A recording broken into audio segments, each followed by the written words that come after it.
Hey kids, Sebastian and Fly here, hope you're well. Out and about on an absolutely amazing motorcycle today. My first ride on this absolute beast. It's sort of a retro modern fusion sports bike. What am I talking about? It's the MV Agusta Superveloce. Stick around, stay tuned. I'll tell you what I think about it.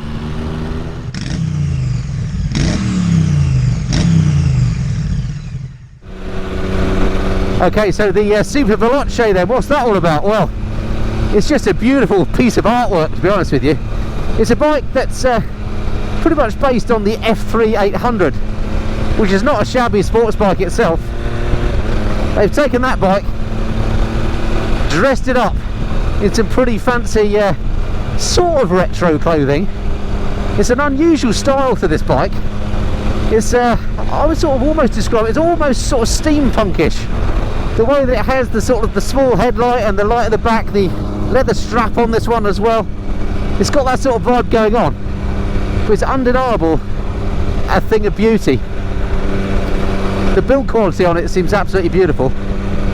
Triple engine, sounds absolutely epic, as hopefully you can hear. Unfortunately I'm stuck in a little bit of traffic at the moment, but in a minute hopefully it'll clear up. While we're waiting for that and a bit more open road, let me take you through what the bike feels like when you quickly jump on it, as I've just done. This is literally a first ride review.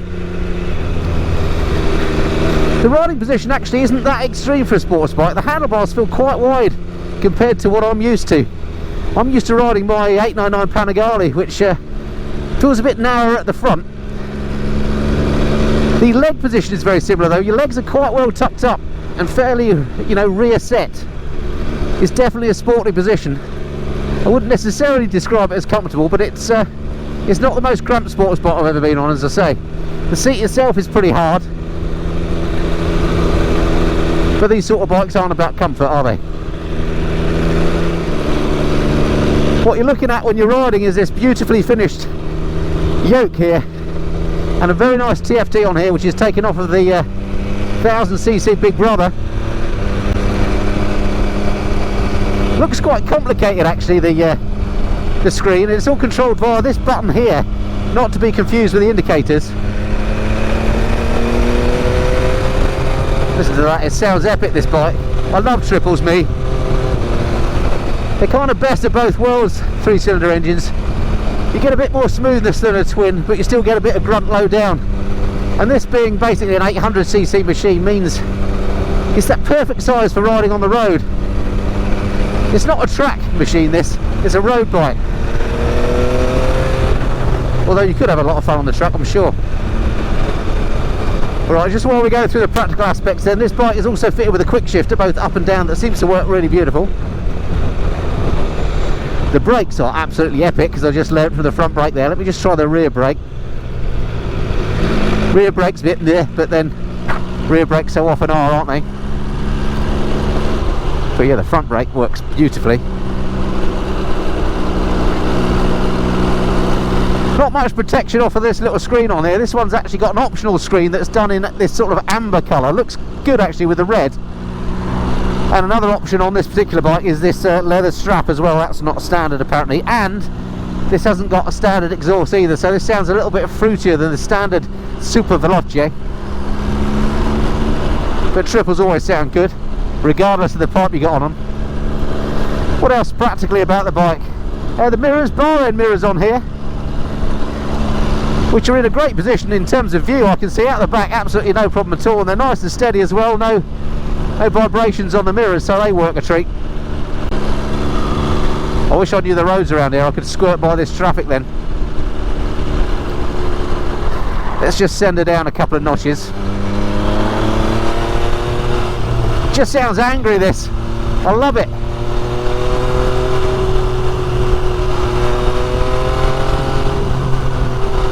Yeah, it makes a riotous noise. That alone is worth getting the bike for. Just makes you grin when you wind her up. It handles beautifully with these sweepy corners. Chance for one overtake at least.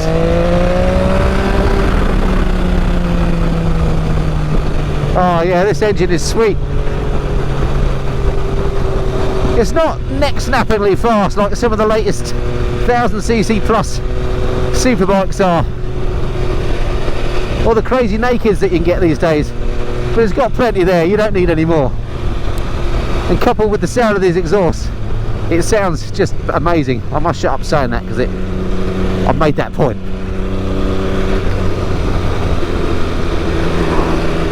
Suspension feels okay, not too firm. The roads around here are pretty flipping bumpy. But so far so good, but I've not really had a chance to push it yet because I'm stuck in this traffic. The bike has cruise control as standard, which is quite something for a bike like this.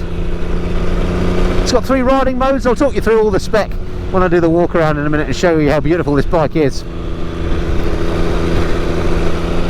It's lovely and light, nice and flickable. Still in a 30-mile-an-hour zone, unfortunately, so even if it wasn't for the impending double white lines, I still wouldn't be able to overtake. A little bit greasy on the roads today, so I've got to be a bit careful, but what a beautiful day. I'm actually filming this on the 4th of November 2020. It's the day before lockdown 2.0, and suddenly we're going to be back in England in some sort of a lockdown. Not quite as bad as before, but not far off. But it does mean I'm not going to be riding bikes for the next month, so what a beautiful bike to finish my my riding on this year. Well, not this year, but certainly for the month of November. And I've lucked out on this weather. It's just beautiful today.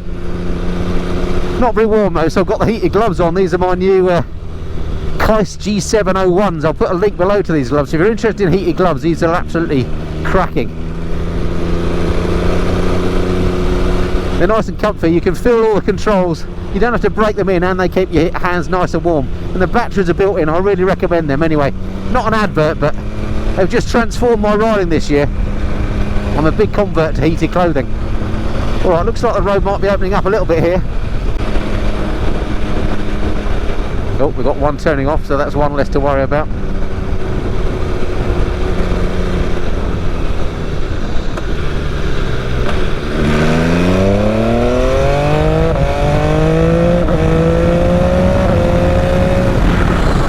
Yeah, that quick shifter works amazing, and as you will have seen then, the brakes are prodigious.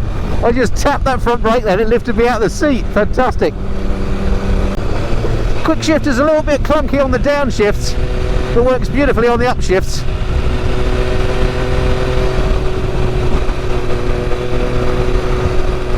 And it's one of those point and go bikes, you just sort of think where you want to go, around it goes. Handling, I assume, is the same as the F3. I've not ridden that bike, so I can't compare it, but it's the same chassis. Okay, here's my chance. And back into a 30. So there goes me fun. Wow, what a machine. I mean, for me, motorcycles, what makes them good is how they make you feel. And if they make you feel good, that's all that matters. It doesn't matter about the electronics they've got, whether they've got lead angle sensitive traction control and all that caper. I can't remember if this has, by the way. Certainly got traction control. Right, as I say, I'll go through the specs in a minute. But all that stuff is just icing on the cake. It's how it rides. It's how it sounds. It's how comfortable it is now. It makes you feel. And if you've got a grin on your face, which I can guarantee you I have, although you can't see it, then that's a good bike.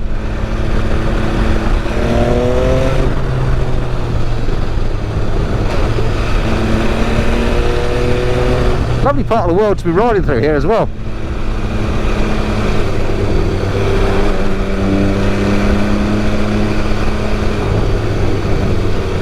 Goodness knows what that bit was hauling. Is that straw or something? Yeah. Oh, it's a tractor. That explains the speed. Alrighty, what I need to do, find myself somewhere to stop, and I'll show you through this bike, talk you through the spec, and just show you some of the details of this piece of automotive art.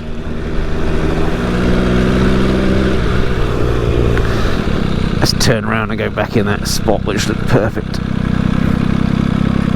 Turning circle is nice and tight on here. And there's a little spot just here in the sunshine. That'll be perfect for the walk around. Hopefully I'm not going to be annoying anyone. Yeah, how's that in the sunshine? Alright, what's it like to find neutral? Very easy. Side stand. Again, nice and easy to find. Glad to say this isn't a keyless ignition bike. Just got a bit of thing about that. Yeah, very, very nice, and beautiful in this red paint scheme in the sunshine. Alright, let me show you. Here we go. The MV Agusta Superveloce. What a beautiful looking machine, isn't it? I mean, it's unique. I've never really seen a bike look anything like this. And do you see what I mean about the steampunkness of it, with the round headlight, the strap, as I say, the leather strap. Again, the little light at the back is cool, and this little passenger seat I think is absolutely hilarious. You've got to be a pretty brave person to want to be riding on the back of one of these. Anyway, I promised you a talk through the spec. Let me get the details out. I'll get my other camera out and I'll talk you through the spec in the usual way. Okay then, the MV Agusta Superveloce. Hopefully you got a nice view of that on the phone camera in the sunshine. Check that out, gleaming away, lovely jubbly. Alright, there's the brakes at the front, which are absolutely incredible. Those Brembo on the front, twin discs, 4-piston monoblock calipers, and my goodness me, they stop well, as you saw. Let me just show you those pipes. These, as I say, are non-standard. These are the ones that you can get as an optional. These are arrow pipes and they sound absolutely epic. 2 on that side, 1 on the other side, of course, it being a triple. And of course, this particular one got gold wheels. You can't not love a bike with gold wheels, can you? It looks absolutely gorgeous in the sunshine today. How lucky am I to get this weather? Anyway, the spec then, I promised you that. The engine to start with, it's all about this 798cc triple. Inline triple, just beautiful, as I say. I think best of both worlds. You've got grunt all through the range, yet lovely smoothness as well. I love triples.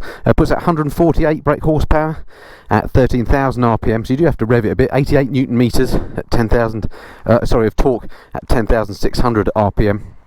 The suspension on here, the front's got Marzocchi upside down forks. They look pretty substantial and they feel great. They've got rebound, compression, damping and preload adjustment. Hope you see them. On the back is a Sachs unit. Here we go. Can we see in there? You can just see the little reservoir at the back as well. That's got rebound, compression, damping and preload adjustment as well. Seat height on here, 830mm. Feels quite tall, but it's very narrow waisted, as you can see there. So me at 5'8", I can get my feet down on the deck, no problem at all. So you don't need to be a particularly tall person to ride this bike, even though the seat is relatively high. Weight on this low though, 173 kilograms dry. Feels nice and light when you're riding it, which is always a good thing. Tank capacity on here, love the shape of this tank. Reminds me a bit actually of the Triumph Street Triple, the shape of that tank. 16.5 litres, not massive but okay for this type of bike. What else? Electronics on here, 5-inch TFT, let me show you that. 4 riding modes, 8-stage traction control. It's got ABS. It's not lean angle ABS on this actually, there's no IMU on here. It's got Bluetooth connectivity. It's got cruise control, as I showed you, which is over here as standard, which is nice. And it's also got an up and down quick shifter as well. Can we see that? No, because that's the brake. There we go. Quick shifter lives there and works nicely on the upshift. A little bit clunky on the downshift, I would say. What else to show you? A few details here. Switch gear. That's the switch there that does the cycling through the bits and pieces on the TFT. Indicators, of course. That nice yoke with some MV Superveloce detail on there. And the cruise control on that side. Bit weird having it on the right hand side. I have to say that's going to be difficult to use given that's your throttle hand, so that's not a great bit of design. There's this screen that I mentioned is non-standard because it's kind of an amber colour, but it looks really nice with the red. And I think that's pretty much all there is to say about the bike. Will cost $17,780 it'll cost you, so it is pricey, but let's face it, it's a bit of moto art, isn't it? I mean, it's more expensive than things like the Panigale V2 or the Triumph Moto 2 Daytona edition bike. Or sorry, I should say Daytona Moto 2 edition bike. It's more expensive than those. I guess it depends whether you value the styling of the thing, perhaps over function, because there's no doubt this bike doesn't feel as fast as the V2 which I have ridden. But there we go. Anyway, so that's that. Let's jump on, ride us some more. Alright, it's a nice place to be when you're sat on this. I have to say, I wasn't convinced about this leather strap, but there's something about how this all looks when you're on it which I really like. Alright, let's fire her up. Aha! Need to pull the clutch in. Little detail I was missing. Right then. Let's head back. Whoops, that wasn't good. More gas required. Just listen to this beast. Right, I've got to remember my way home.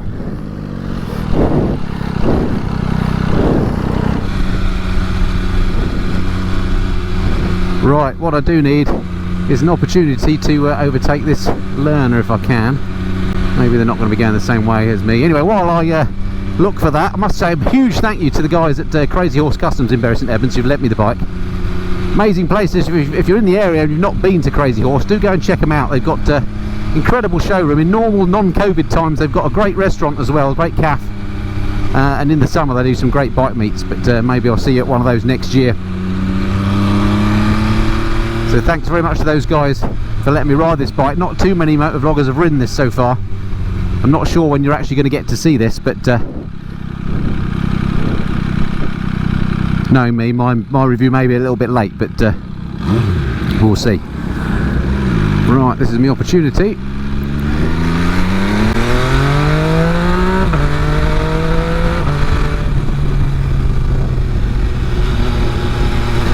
Yeah, the handling on here and the suspension is lovely actually. Feels really nice. And don't get me wrong, it's not a slow bike by any means, but if you were to jump on, say, the Panigale V2, this year's baby Panigale, you'd find that is a lot quicker feeling. But this bike isn't, of course, just about the performance, is it? It's also about the style.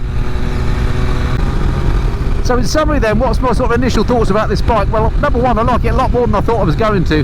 The fit and finish is second to none. It's a beautiful looking bike. That's a matter of taste, I guess. It all seems to work really well. The quick shifter is a little bit clunky going down through the box. And there are some quirks, like as you saw, starting it can be a little bit of an adventure. I guess that's just because I'm not used to it. I'm sure that wouldn't be a problem once you get used to it. But something that would be a problem is the cruise control on the right hand side. Makes it difficult to set the throttle and set the cruise control. If you've ever used a cruise control like that before, you'll know what I mean. But other than that, I can't find anything about the bike I don't like. It's you're not in buffeted air here. It's nice and clean airflow. It's relatively comfortable for a sports bike. It's a nice and smooth ride. It's got bags of character and bags of grin factor, and that's all that matters on a bike, isn't it?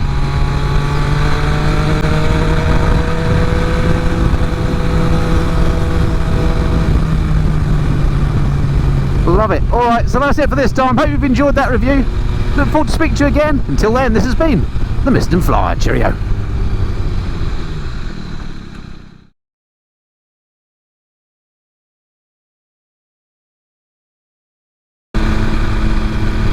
Distinct lack of white vans in this area. Maybe that's a Buckinghamshire thing and I hadn't realised that before.